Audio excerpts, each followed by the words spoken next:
The Diskaya couple has not made any categorical statement, the same way that they did with the ICI, that they will no longer be cooperating.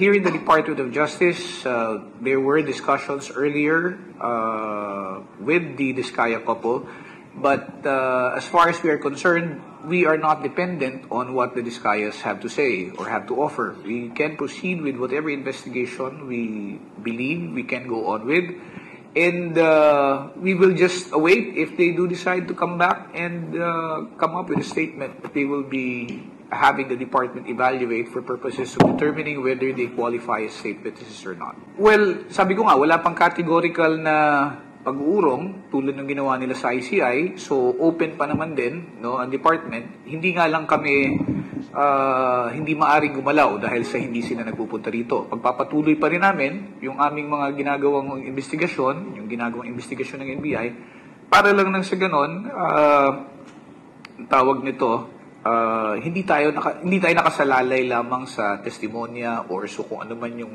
salaysay na ibibigay nitong mag-asawa na to. It will be premature to make any statement to that effect right now. Kasi we have to be able to see what is in the statement before we can make any categorical declaration that it will be used or not.